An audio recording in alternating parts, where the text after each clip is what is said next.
Yo, yo, this is Volts for October 31st, 2025. Michael Liebreich on a pragmatic climate reset. I'm your host, David Roberts. All right, this is it, y'all, the last Climate Week pod. On the very first night of Climate Week NYC, after a long day of events and more than a few early evening beers, I sat down at Canary Media's Climate Night Live event to talk with longtime clean energy analyst Michael Liebreich about his call for a pragmatic climate reset. As he notes, there have been a spate of high-profile climate reset pieces in the last few months, by everyone from Daniel Yergin to Tony Blair, all claiming to be pragmatic. However, while Liebreich finds plenty of fault with the climate movement, he argues that it would be economically and politically daft for the world to back off from what is now the cleanest energy available: wind, solar, and batteries. We talked and squabbled and commiserated about all sorts of things, ranging from the true nature of the political enemy to the futility of green hydrogen to the long-term potential for electrochemistry. It was a fun, freewheeling conversation, and you might enjoy consuming an adult beverage yourself while listening. Please enjoy.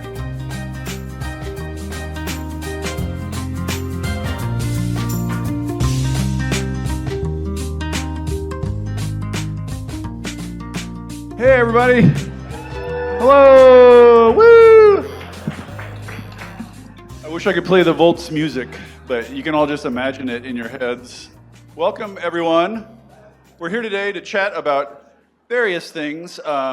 Michael just wrote a couple of pieces framed as a climate reset, and so I thought we'd talk about a few of the themes he brought up in that, and maybe to start with, why is it that everyone all of a sudden thinks we need climate resets? Because there are at least 4 or 5 high-profile, we need to reset on climate pieces floating around with different emphases, but maybe just start, like, what do you think is going into this? What do you think is causing this outbreak of reset, whatever?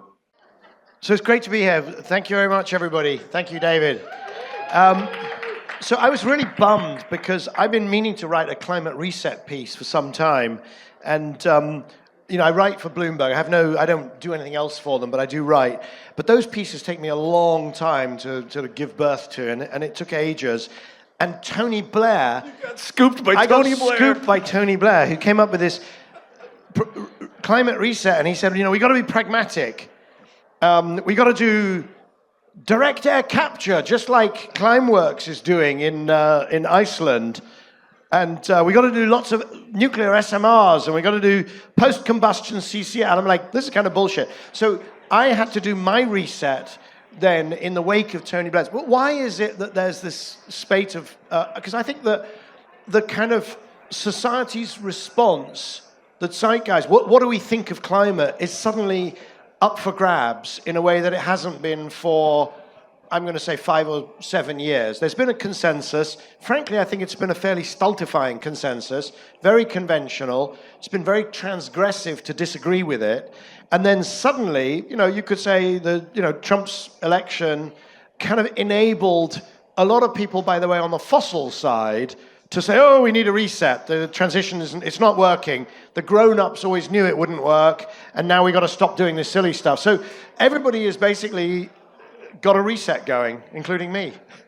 Yeah, in Tony Blair's reset, I don't know if people caught this piece, but it is surreal. Let's just say it is bizarre to the point that I feel like it needs a psychological diagnosis rather than analysis. But basically, it seems like the consensus among very serious people, the Tony Blairs of the world, the sort of center-right, center-left, third-way types, is somehow that wind and solar and batteries, which are getting cheaper all the time and have become the cheapest source of energy in the world, we need to give up on that silliness and instead focus on the two ways of reducing climate emissions that are the number one and the number two most expensive way to reduce climate emissions.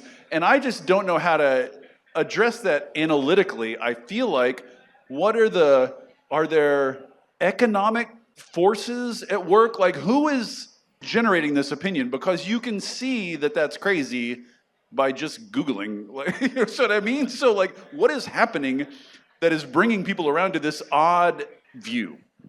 I think it's symptomatic of a bigger disconnect or a bigger problem, which is that a lot of the most influential voices in this are entirely I'm going to offend some people, they're entirely non-STEM educated. They basically don't have a clue.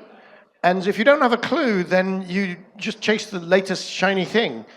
And there's a lot of misinformation out there. It's quite clear that, there are people who still think that, all of the EVs, all of their batteries, all of the minerals are dug out of one country, the DRC, Congo, out of artisan mines run by and staffed entirely by children. And of course, there's a huge problem of child labor, by the way, in lots of industries. But the misinformation is being spread deliberately. And also, it has kind of truthiness, right? If you're part of a group that doesn't like something, then you'll believe is this news? I don't think this is news, right? Not here, not now. And so the most absurd nonsense gets propagated as truth by a whole bunch of people pretending to be grown-ups. But why is it, a lot of this sounds like big business whispering in Tony Blair's ear, but solar and wind is big business. Solar and wind and batteries are big business. Are they not, like, when you travel internationally, you talk to a lot of rich people, powerful people, you talk to those circles. Are the wind and solar, are they just not big enough to be throwing their weight around in those circles? Do you know what I mean? Like, why can't they pay Tony Blair to write some hagiographic piece for them? I don't think Tony Blair is being sort of directly paid by a bunch of oil and gas companies. I don't think it's as simple as that. First of all, in terms of, wind and solar are big businesses. So on the technology side, they may be big businesses in China. There are almost no big manufacturers, none of solar, none of batteries in the West. There are a few decent-sized wind companies in the Vestas and Siemens Gamesa, but there's a couple of things. First, they're not that big, and also, I hate to say it, but they don't fight dirty, and they don't do the stuff. If you really wanted somebody to buy some politicians, they're much too nice to do that. So it just doesn't. The dynamic is just extremely asymmetric. Yeah, you would think they would be hiring some throat cutters, from oil and gas. Like, you'd think they would. It's the same in the U.S. They're just soft, and they talk. We want bipartisan, and everybody can come together. And they're just like, it's like begging to get a wedgie, basically, in the political scrum. And consequently, they do. Like, they get wedgies. So, yeah, yes, and also there's just a kind of a misunderstanding, I think, of how to win arguments, which is, and this was something that I mentioned in my most recent piece, the second part of the Pragmatic Climate Reset. I had a go at you, as you know, for calling, people who are deep climate contrarians, you called them, what was it? It was ignorant and inattentive. And the problem is, I've met a lot of climate contrarians, and they're not ignorant. They're very knowledgeable. They know their stuff. And they're not inattentive. They're very concerned. And so there is this kind of idea amongst the Kumbaya crowd, of which you are a fully paid up member, in my book at least, David, that says if only we could get these people the right information, they would somehow be cured. And it's a complete misreading of what they're doing, what their role is, what they're concerned about, how the debate works, how you win the debate, how you win the politics, how you get stuff built. Because even the thing of saying, can't they just hire a nastier PR company? It's like, you think that would work? Do you think just that one move, as opposed to really understanding how the culture works? I mean, I hate to say it, but the climate community and I don't want to call it, I don't want to just associate it with Democrats here, but they're just losing the arguments. And largely it's because one side is trying to win with logic, and the other side is just trying to entertain. Just trying to entertain, and it's totally asymmetric. Oh my goodness. Well, let me just defend one bit of calumny there. That I've long since abandoned the idea that if you get people good information, they will behave in rational ways. Believe me, I'm well past that. But it does seem that one of the things I found that was missing from your piece, that is missing from a lot of these pieces, is they sort of describe the public has decided X, Y, and Z, like wind and solar are too expensive, or they don't work, or whatever. And what's missing is the mediation between the phenomenon and those conclusions, and what's mediating is a giant disinformation industry that is almost completely dominated by the right at this point. So people are drawing false conclusions based on false propaganda, not because democratic arguments aren't good. They don't hear democratic arguments. They don't hear good arguments. They hear caricatures of their opponents on Fox News, etc. But I want to move on to a policy question. And I think this gets to the difference between sort of pure economics and, call it, perception. So you and I agree that electro-tech, let's call it, solar, wind, batteries, VPPs, demand response, the whole network of networked electricity is 90% of the solution, and here today and worth pursuing, and falling in cost and succeeding. And that story is true with the odd exception of EVs. Like EVs are the one bit of that technology that is going slower than predicted rather than faster than predicted. Like I think solar's spreading faster than anybody always thinks. Batteries are spreading faster than everybody thinks. Everything's spreading faster, but EVs aren't. Why? So I don't agree with that. I think that just depends on what forecast at what point for EVs. And also, I hate to say it, but whether you've also fallen into the same trap of believing that there's an EV slowdown. 1 in 2 cars sold in China is an EV, right? 25%. Well, there's China and there's everybody else, right? 25% of cars worldwide being sold today are EVs. So I don't know what forecast you were looking at, but if somebody had told me when I was starting New Energy Finance, so I remember. Let me tell you, I went in 2016 when I was still with Bloomberg NEF. I mean, I was non-exec. I was like chairing things, but I was still invited to the summits. And I went to one in, I think it was Shanghai, and there was a very senior Chinese official who was on a panel with Colin McKerraher, the head of EVs at Bloomberg, was moderating. And Colin asked this very senior official, in 2040, I think it may have been 2030, story's better if it's 2030, what percentage of cars will be EVs? And this chap said 80. And Colin said 18. 18, that's huge. And the guy said, no, 80. And I was in the audience going, holy moly, he's smoking something. And of course, they are entirely on track to have 80% of sales EV. Sales, not vehicles on the road. But that's part of the misinformation or part of the problem. Right now, worldwide, 25% of vehicles being sold are electric and 4% of the fleet. So when you look around, you don't see EVs. Of course you do in California. Of course you do in Norway. You go to most places, you don't see EVs, right? They are being bought. But you've got a 18 or 20-year life of a car.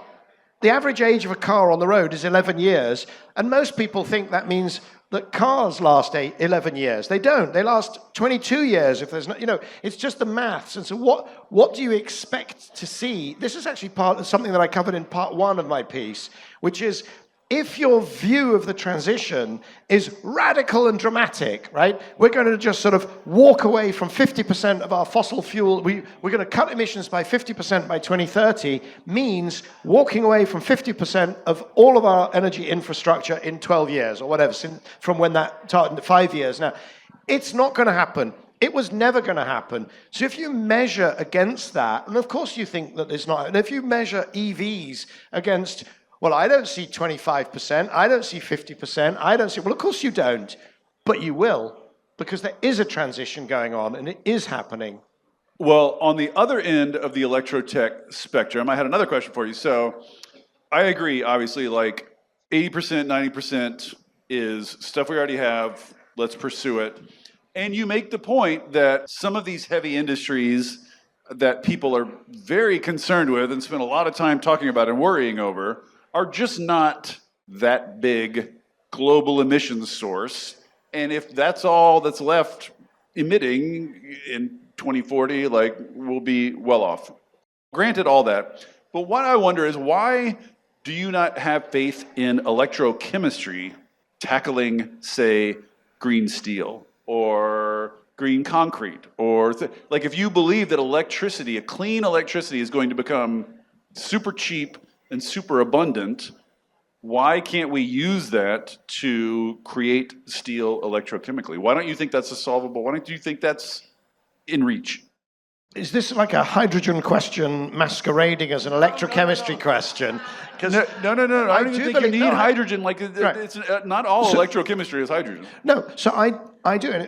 If the Boston Metal process can be made to work, right, it will beat any other way of making steel, right? It certainly will beat hydrogen, because why would you take electricity and make hydrogen to make steel? Why wouldn't you just take the electricity and make some damn steel? I have an investment in a company called Magrathea Metals, which is doing electrochemically won magnesium. Magnesiums are fantastic. It's a structural metal. It's lighter than aluminium. And if you can make it just, electrically, rather than, because the way it's made now is in China, you bake rocks, and it's very cheap because the people who do the rock baking die young, right? Now you've got to get, if you really want to sell your electrochemically made magnesium, you've got a real challenge to do it cheaper than baking rocks. And so it's very hard, but I invested, and I'm hoping that it works. So I am a big fan of a huge fan of electrochemistry. But let me just say one thing, which is, if what you need is heat, then our biggest problem for high temperature stuff is that natural gas is just really cheap. And, electricity is expensive. So when it's a heat pump, then of course you've got the multiplier of the coefficient of performance. But if you just need heat for metal annealing or ceramics or making clinker or whatever, then it's just much harder to do economically, purely electrically. I think it's going to happen. Look, I've said, come 2100, I will guarantee you we will not be burning stuff. Burning stuff anywhere for anything. We might still be burning a little bit of bio stuff, maybe, who knows. But broadly speaking, and the reason is, that's all I wanted to hear, honestly, is for you to say that. Look, it's bad economics, it's bad thermodynamics, and it's bad pollution, climate, etc. So, I have to believe that, give us another 75 years, we will have figured out alternatives to pretty much all burning. I mean, here's a great example. You have a gas furnace, you are literally using a flame temperature of 1,950 degrees to heat your home to 19.5 degrees. This is objectively, economically, thermodynamically, pollution-wise, stupid. And it's going to stop. It doesn't matter how many people love their gas furnaces. It's just not going to be a thing. Now, the question is, could we please do it a bit quicker than 2100? Because there are some real consequences to moving slow. Yeah, but that's like, everybody, you say electrify everything, and then you always get the person who's like, but what about this or what about that? We're going to electrify almost everything, and I'm just like, no, it's everything. Well, I'm putting my foot down. It's everything. So here's the thing. It is everything, whatever. The problem then, and this is something that the reason that I wrote this two-parter. One is basically saying anybody who says there's no transition, they're wrong. They're faking the numbers, they're using the primary energy fallacy, they're confusing costs and investment, they're doing all sorts of little tricks. And in the Tony Blair's case, they're then sort of correctly identifying the need for a reset, but then proposing a whole load of really stupid stuff as the solution. Okay, fine. That was part one. Part two, though, is to say, can we stop doing stupid stuff? We, the climate community, stop doing stupid stuff that is counterproductive. If you want to go fast, sometimes you just, have to win like a tortoise, not win like a hare. And saying electrify everything. Let me link it back to electrify everything, just to where I came from, just very briefly, if I might. The problem with saying electrify everything is that anybody who has a gas furnace or an internal combustion car immediately is going to be alienated. So I just reframe it and say, can we just there's this smorgasbord of cheap, effective things, affordable things, clean solutions. It's right in front of our noses. Can we just please do that and stop talking about, hydrogen aeroplanes or, all sorts of the last few percent? Say, what happens if there's a really long Dunkelflaute? You didn't think of that. So what? So there's always the Dunkelflaut guy along with these are the types of guys. Well, I wanted to set you up because I do think this is an interesting conceptual shift that you write in the piece that I think will be maybe new to people and is interesting to think about. So a lot of the sort of model for climate activism has been huge pressing problem, very little time to solve it. We've got to do big, extraordinary, precedent-breaking things that we've never done in politics before. It's like we need extraordinary measures. And the point you make is just if clean electricity gets cheaper, faster than demand rises, over time, inexorably, fossil fuels will be pushed out, slowly but steadily. So which means we'll miss that 2030 target, but we will hit the 2050 target. Basically, we won't get 1.5 degrees, but we'll have a good chance of coming in under 2 degrees without this sense of like crisis, rush, break with everything. Through normal politics, basically, we can do this. So you're almost there. If I might just gloss it slightly, because you said that if electricity gets cheaper, right? So you've turned it into an electrotech point. What I did in part one of this two-part article was I built a 4-line Excel model. 4-line, literally, it's the simplest model of the global energy system ever built. It took me about 20 minutes. And what it does is it says, okay, look, first of all, I'm not a degrowther, by the way, right? So I like humans, and I like humans visiting their grandparents, and I like them drinking cold beers, and I like them having MRI scanners in Africa, and all of that needs energy. And so I'm with Chris Wright, sort of, right? In that using energy correlates with human progress. So the first thing is, let's all hope that the use of energy, that the economy keeps growing, because that is what's pulling people out of poverty, and it's providing the good things in life. So if the economy grows at line 1, 3.3% per year, which is what it has been growing at globally, and then you say, well, there'll be some real energy efficiency at the demand side, let's call it 1%, a little bit over 1%, so that we don't have to grow. The energy demand doesn't grow at 3.3. Let's say it grows at 2%.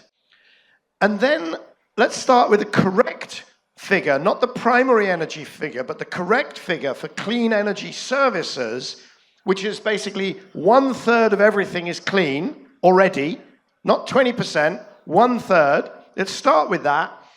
And then let's grow the clean energy not at 2% like demand, but at 5%. So what's growing is it may be that it's getting cheaper, it may be policy, it may be whatever, but all it's got, line 3, so line 1 is the economy, line 2 is the energy demand growth, 2%, line 3 is then the clean energy growing at 5% per year. And I don't do anything clever, like, it might be a bit faster first of all, then it gets more mature. I just go 5%, right? Let's just see what happens. And line 4 is fossil filling the gap, which is what it does in real life, right? If you can't have wind and solar, then you use your fossil. That's reality. So 4 lines, and what happens, exactly as you say, initially you don't see very much, like Ernest Hemingway, How Do You Go Bankrupt? First slow and then fast. Fossil fuels lose, first slow, and then it kind of walks. But this is the key point. It looks like it might not look like we're winning. in the first 20 years of winning. It looks like exactly what we see out there, which is clean energy growing faster than energy demand, but not fast enough to absorb all the growth yet. Right? Yet. And that yet is the important word. That all of these other, Dan Yergin and Michael Liebreich and Václav Smil and Bjorn Lomborg and Chris, they're not thinking about it in terms of, because essentially all I'm doing is saying, there's this theory of additivity. Oh, clean energy only gets added, right? Well, the reason is because the smaller number, the 30% clean, is growing faster, but the bigger number is growing as well. And it's just the question of what happens to the delta. It's a 4-line model. I've always found that particular point so baffling. Like, mathematically, it has to go through addition before it gets to substitution. Like, of course it's going through that phase. Like, that doesn't mean it's intrinsically only addition. Like, just follow the numbers out into the future and it becomes substitution at some point. It's just you're taking one geometric series from another and then calling it additive. And it's like, no. Geometric minus geometric does not end up being additive. But also, the other thing I love about the additivity is where they say, it's additive because, whatever we don't use in the West, we use in the global south. It's like, wait a minute. So all of that peat and the charcoal, is that why the charcoal use is growing in Africa? It's because we stopped using it. I don't see a load of people carrying charcoal to Africa from Europe. It's just basically BS. It's post facto rationalization of a position that these people want to hold. And when I go after it, I think what's really important is I'm not going to persuade Chris Wright of anything, or Bjorn Lomborg, or, none of these people will be persuaded. What I'm trying to do is, frankly, make fun of their ideas to deny the territory to the average person who might read one of those other reset pieces and say, this seems pretty sensible. This is what the grown-ups think. It's not what the grown-ups think. It's what people who can't do 4-line spreadsheets think. So I'm trying to deny the followers to these flawed sort of models. That's my mission. That's what I'm trying to do there. But my response to your simple model was, this makes sense. So clean energy is growing faster than energy demand, basically, and so eventually it takes over it. It looks like not a lot of progress at first, but then you get sort of like a flippy point around 2040-ish, I guess. I call it winning the transition like a tortoise, not like a hare. Right. The hare is the 1.5. We failed. The hare version has failed, right? So this, to me, raises questions about the politics of it, and I wanted to run this question by you. So one of my pet theories that I sort of believe in, 57%, is that despite all our many efforts, climate is never going to be the central rationale for the behavior of large numbers of people, basically. We can yell at them all we want. It's negative, it's unpleasant, it's a danger. People don't want to think about it. All these reasons we've been yelling and preaching about it for 20, 30 years. And the number of people, I keep seeing these polls great news, the number of people who believe that climate change is happening, it ticked up 3% in the last, 5 years, and we're up to 52% now. It's just Jesus. So I just think that we needed to raise the alarm about climate change, but now we've got 2 positive stories to sell people on, things they can pursue and want and desire and fight for rather than be scared of and avoid. One of them, which was the subject of a panel I was at earlier today, is about housing and urbanism and walkability. We can give you better places to live. And the other is this electrotech. I genuinely think we have a whiz-bang future of unlimited growth. If you ever want to, I'm curious if you ever try this line on people you talk to, if we're still hooked to fossil fuels, there's a limit to the amount we can grow, and we're eating our seed corn and fouling our nest as we're doing it. If you want to 5x the amount of energy humanity uses, 10x, right? Desalinate the oceans for drinking water, go to Mars, do big things. If you have a big vision of a bright future for humanity, only renewable energy can do that. only solar power can do that. It is the only source, is literally physically the only source of energy abundant enough to do that. So I feel like we need to, as you know, you're not a degrowther, and you know that there's the environmental movement has had this degrowth vibe. Following it around still feels, I feel like, ambiguous about it. It still has not resolved in this movement. But I think there's a world where we turn toward a bright, happy, human positive, wealth positive, like growth positive, and only clean energy can do that. I wonder, like, do all the powerful people get that? Hey there, everybody. Don't worry, I'm not going to tell you about a new mattress or push a credit card on you. This isn't an ad. There are no ads on Volts. It is supported entirely by listeners like you. If you'll indulge me for a second, I'd like to ask for your support. I started Volts because we're all surrounded by depressing news about climate change and misinformation about clean energy, and it's never been more important to share the stories of the real people on the ground doing the real work of transition, and all the ingenuity and courage and public spirit they are bringing to it. People are hungry to hear these stories, to learn from and find inspiration in them. I've heard from people who changed majors or careers after hearing episodes of Volts, people using it in classrooms and community groups, even state legislators who have passed bills inspired by specific episodes. Sharing these stories matters. It makes a difference. If you have found value in it and want to help me continue doing it, I hope you will join the community of paid subscribers at volts.wtf. It's about the cost of a cup of coffee a month. If you don't like subscriptions, you can make a one-time contribution, leave a review on Apple or Spotify, or just tell a friend about Volts. I am grateful for any and all support. If you're already a paid subscriber, thank you. And now, back to the show. Only clean energy can do that. I wonder, like, do all the powerful people get that?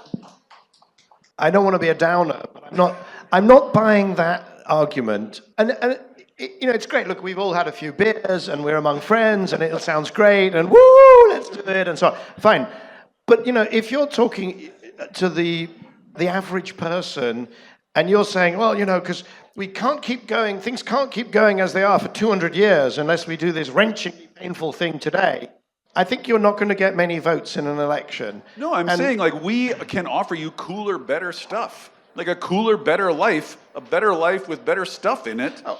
And we have a bunch of big, bloated incumbents slowing down our progress towards those cool things. Right. But you can heat your home near Calgary. I was there. There's a project in a place called Okotoks where they're doing seasonal storage underground, and they built this project, and it's so cool. It's all electro-tech like you wouldn't believe, but it costs something like $100,000 per home, and you can heat a home there for $200 a year. So good luck explaining that your cool electro-tech thing is the future. So let me flip it around, though, I think, because I'm not a million miles away. I was just doing my sort of messaging consultancy on exactly how you phrased it. So I think that, because you used a few words that are almost sort of triggers. You said, we had to raise the alarm, and I'm not sure if raising the, we certainly had to understand the problem, and we had to communicate the problem, but I think that then going down this route of, and then we're going to try and scare everybody to get action, that has been ineffective. People are not scared, right? We've just had the 4 hottest years in the history of hot years. But you yourself said that the revolution, the transition is underway. Yeah, but I think who do you think did that? But I don't think it's being driven by fear. There's a few people who will choose to be scared, but most people will not choose to be scared because, frankly, I was going to say, 4 hottest years in the history of hot years, we've just had the 4 global record harvests. So a lot of people out there, we just have to understand, are not scared. I think the way we need to frame it for a lot of people, and particularly people on the right, and that's, I count myself as a kind of center-right. I'm not a mad, extremist, but I am from the center-right tradition. And I think that what you've got to say is, look, yes, there'll be cool stuff and there'll be better stuff. It might not all be cool and better, but when it is, please just use it, right? So that's the first thing. But also, we have a responsibility. This is a problem that is not going to go away. It's going to get worse. Are the harvests going to collapse? Are you going to die of climate change? No, but it is your responsibility, right? Particularly if you call yourself a conservative, there's a clue in the name, conserve, right? Which means when you have these long-term grinding problems that are not going to go away, it is your responsibility to do something about it, not destroy all of your energy infrastructure tomorrow, but there is a gradient, there is a force field that says, move towards the cleaner stuff, move towards solving the problem, and make sure that after some decent interval of decades, it is solved. So I think that is a narrative that can resonate a lot more than this kind of, we've got to scare people, raise the alarm, See, this is where I want to argue, because you sound like you are designing a message for a room full of sensible people like you, which, God, if only, but like the world is full of madness. Madness is loose in the country. It's not fact-based. It's not responding to facts. It's not responding to calm messages. You need a counterforce that has some communication with the limbic system, that touches on the amygdala, that moves the hormones and gets people feeling about it. This idea that we should all just be calm and rational throughout until the future, I would love that, but that's not the humanity we live in. So if I summarize my second part of the Pragmatic Climate Reset piece, it's not, and then we hold town halls and try and persuade people not to be extreme and mad and contrarian, and I'm not going to use the worst words because I don't think that's productive. What I actually, in a way, am saying is spend the next few years. There is a smorgasbord of stuff right in front of us that is affordable, that is cheap, and we should just be doing that. And certainly in the current environment, we should be doing that all day long. And frankly, the other point that I would make, though, is when you look out there at these kind of seas of kind of rabid crazies that you seem to think we're surrounded by, read the news, Mike. Right? But you're assuming that everybody who's not you is them, right? And I think that's wrong. There's a lot of silent people who are, not like that. That is, I meet them, even in America. You meet a very specific, very select group of uniquely rational people. But 2 points about supposing we are surrounded by a sea of, it's like some film where they've been zombified and they've become rabid. You are not going to appeal to their limbic system by claiming climate catastrophe. Right? You're not going to get there. Point number one. Point number two is, do you ever think that in some way you made them rabid? You annoyed them so much they became like that. Answer to that is no. Nothing you've done. Nothing you've done. The U.S. conservative movement is long-standing, decades old, well-funded, has wanted what it wants from the beginning, wants it no matter what I do. Of course, when it does shitty things, it's going to say, hey, we did this shitty thing because you said your thing wrong, or you offended us, or you called us a name. Of course, it's going to say that, but it wants what it wants. The right exists separately from us. It's not a reaction to us. So you just did exactly what I wanted you to do. I played you like a violin. Just the same way that you're played like a violin by people who want you to start moving to the extreme, making extreme statements, being disparaging, calling people ignorant, and what was it? It was the thing that you tweeted this. It was fascist. I don't know. I've used all the words. No, but around climate, you said that people were ignorant and inattentive, right? And the problem with that is, if you accuse people of being ignorant and inattentive, don't be surprised when the next day you ask them to buy a heat pump and they tell you to go to hell, right? So we do, in this community, we also have agency in that polarization. We can either make it worse, or we can at least try.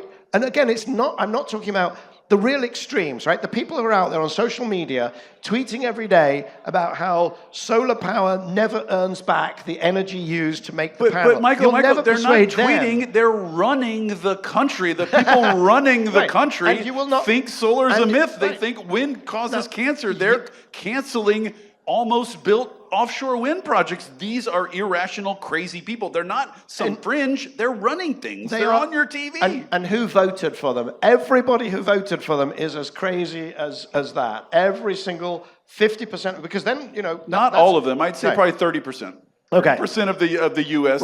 is full of crazy people who are not going to be calmed by your slow, rational process. So then, now we're just negotiating who we're going to talk to, right? Because what you're saying is that there is 20% of the country that is actually some kind of swing, and they can be either alienated by you. I'm going to really They love me. Right? Are you kidding? They love me. Or they can, right, but that's the swing constituency. So my point is, you're not going to, whether it's 30% or 10% that you'll never ever persuade, but there is a big chunk that takes cues from our messaging, from our behavior. And that's part of my thing. The reason I started in my piece, number one, is fix the politics, because, that is, we have agency in the amount of opposition and the followership of the kind of more contrarian brigade.